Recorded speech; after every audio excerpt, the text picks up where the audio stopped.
పాత వరంగల్ జిల్లాల గులాబీ పార్టీలు పెడుతున్న బహిరంగ సభ కోసము అన్నదాతల పంట భూములను అడ్డగోలుగా ఆగం చేస్తుర్రట. పంట పొలాలకు నీళ్లు వారిచ్చే కాలువలను కూడా ఊడిపేస్తుర్రట.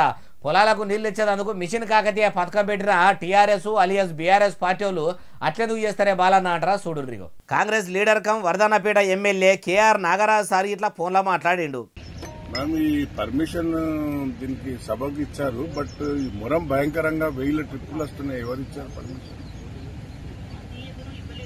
మసీదులు కట్టుకుంటామంటేనో, గుళ్ళు కట్టుకుంటామంటేనో, చర్చిలు నిర్మించుకుంటామంటేనో 1,00,000 రూల్స్ మాట్లాడే అధికారులు 1000 ట్రిప్పుల మొరము మట్టిని తీసుకుపోయి ఇట్లా పంట పొలాల అద్దులు చెదరగొడుతుంటే, దేవాదుల కిందికుండే బుడ్డ కాల్వలను పురా గుడిపేస్తుంటే ఏం చేస్తున్నట్టు అనుకుంటానే ఇట్లా అన్నాడు. ఈ మొరం పర్మిషన్ ఎవరు ఇచ్చింది మేడం? నేను మైండ్స్ వాళ్ళు మేము ఇవ్వలేదు అంటున్నారు, తహసీల్దార్ నేను ఇవ్వలేదు అంటున్నారు.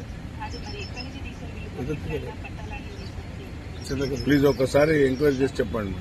తెలంగాణలో అధికారంలో ఉన్నదేమో కాంగ్రెస్ సర్కారు, అధికారంలో లేనిదేమో బీఆర్ఎస్ పార్టీ.